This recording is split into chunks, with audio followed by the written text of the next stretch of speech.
Welcome to the 54th International Jazz Week Burghausen 2025. We're here at Hotel Post and in the center of Burghausen, and we have here Lawrence Fields. Welcome, Lawrence. Thanks a lot. Thanks for having me. You are here playing with your trio at the Jazz Keller Burghausen. So how does that feel so far?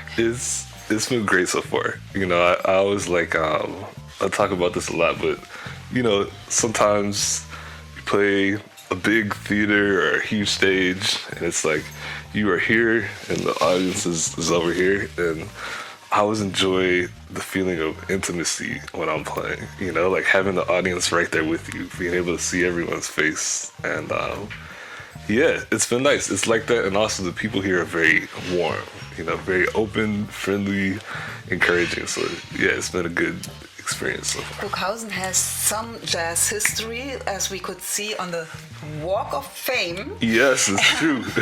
You can see all the people who have been here in the last decades. Yeah. I didn't say that you are a great pianist who introduces his trio to the people, and who is playing with you?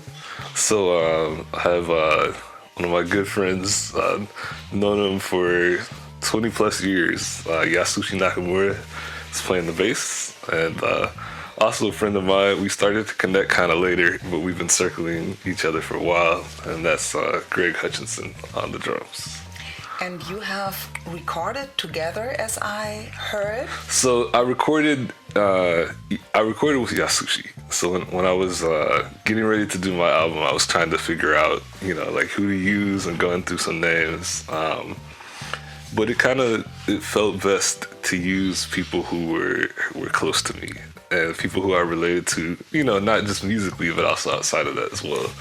And yeah, Yasushi he's the guy. He's been a good friend, and we played together in a lot of different situations since my very first gigs in New York. Really, the first time that I came up to play with the drummer Rodney Green in New York, Yasushi was there. He was on the gig.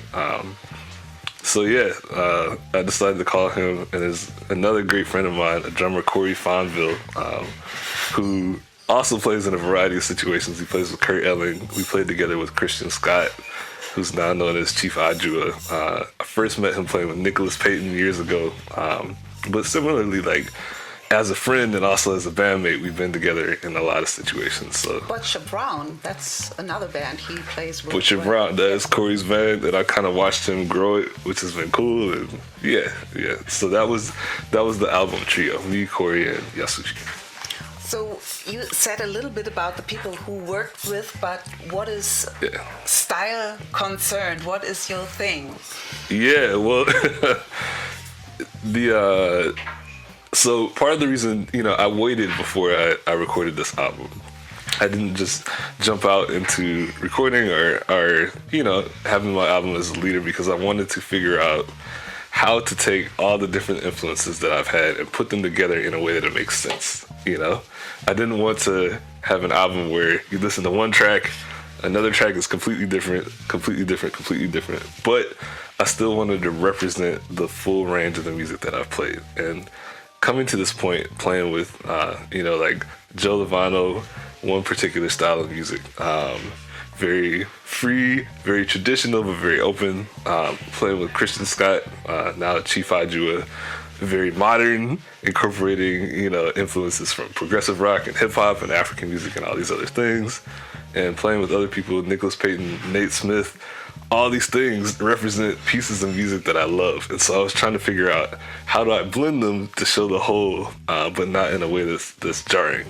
So I think the album represents all of that, but it's encapsulated within modern jazz. So there's a little bit of straight ahead, there's some kind of modern jazz, there's a little bit of influences of hip hop and rock and everything, but hopefully blended into a seamless whole.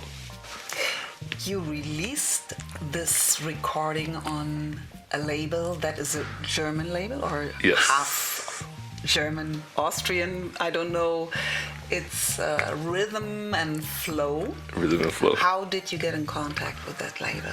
Yeah, so it's interesting. There's we don't always talk about it, but for really decades, there's been this partnership back and forth between the U.S. and Europe in terms of jazz artists and labels and things like that. Also, where certain people are living, people coming over here like Dexter Gordon, and there's always kind of been a back and forth. And so Stefan, the founder of the label, or co-founder of this label, Stefan Meiner, founded a label previously to that, Minor Music, and they had released albums for Pee Wee Ellis and Fred Wesley and Jerry Allen. Jerry was someone that I had a very pleasant relationship with. She was always encouraging to me, and I always admired her playing as well. So I was over in Vienna, actually, in Austria. I was playing at Porgy and Bess with a group called Soundprints, which is Joe Lovano and Dave Douglas co-led. And Stefan came to the show. I met him afterwards. He was sitting downstairs at the bar, and we started to talk, and he told me what he did with Jerry and things like that. And I thought, that's really interesting. And the more that we talked, the more I understood that he is someone who cares very deeply about the music and the music period. The business around that he puts in place. But, he's a true lover of music and of musicians. And he's a very supportive person. And so, we started to talk back and forth, and the more that I talked, the better that it sounded. So, I decided to do the album with him, and it's been great. So are you working on another album, maybe? I'm working on 2 new projects. So one is when I was talking about trying to figure out what to fit onto the album, there's another side of my playing, which is slightly in a different direction, that involves things like Fender Rhodes and more groove-based music and things like that. So I really had to sit down and decide, should I put this on the album? Should I play some tunes on electric keyboard and have a different style or whatever?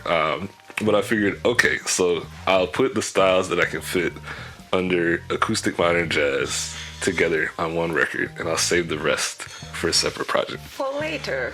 Yeah. So I'm curious about what's to come.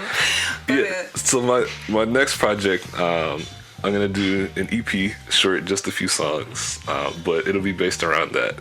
More groove-based music, more Fender Rhodes, and I'll get to explore that fully without having to figure out how to, put it in with everything else. Hearing you talking about the Fender Rhodes stuff, and so I had to think of Theo Croker. Are you in touch with him too? You know what? I do know Theo, not well, but we kind of cross paths. There's some people where, like, when you're out on the road, you pass each other, you see, hey, what's up, man? Talk for a little bit. But with Christian Scott, it's definitely become a big part of what we did together. Originally, it was all acoustic.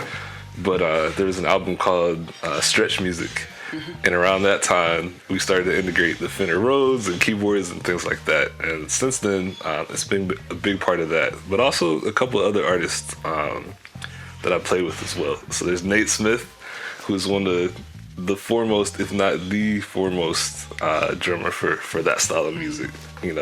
Incredible groove, incredible feel. I had a chance to play with him for a bit, and mostly on keyboards, Fender Rhodes, and also there's a Japanese trumpet player, Takuya Kuroda, and it's also kind of that style of music as well. So I've always had, kind of one foot in both places, and I'm starting to kind of represent them in the music that I release as well.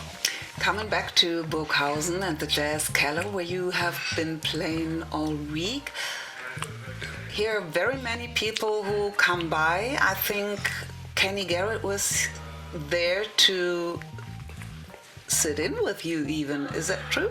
Well, let's see. I didn't see Kenny, but his band came through. Oh, okay. I think it was late. He might have been asleep. Okay. Yeah. But there are a lot of young people coming by, and It's true. It's true.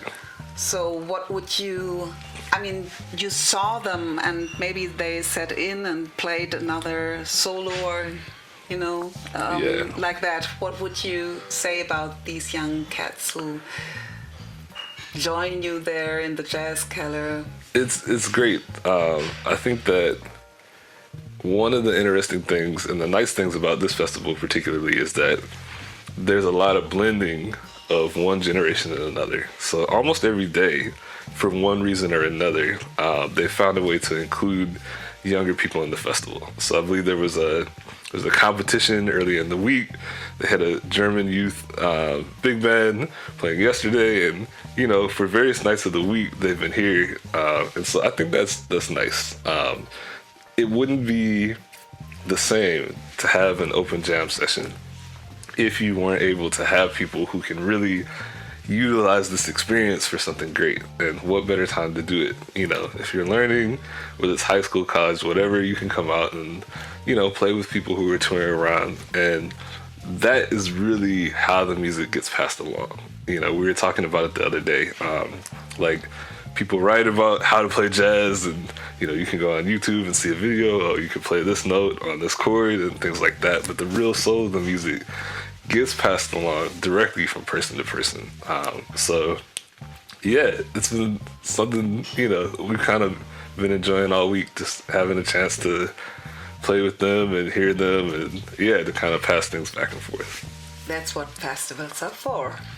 Yeah. Thank you, Lawrence, for being here with us today, and I hope you're gonna have another wonderful night at the Jazz Keller in Burghausen. Well, thank you very much. Yeah, it's been a pleasure.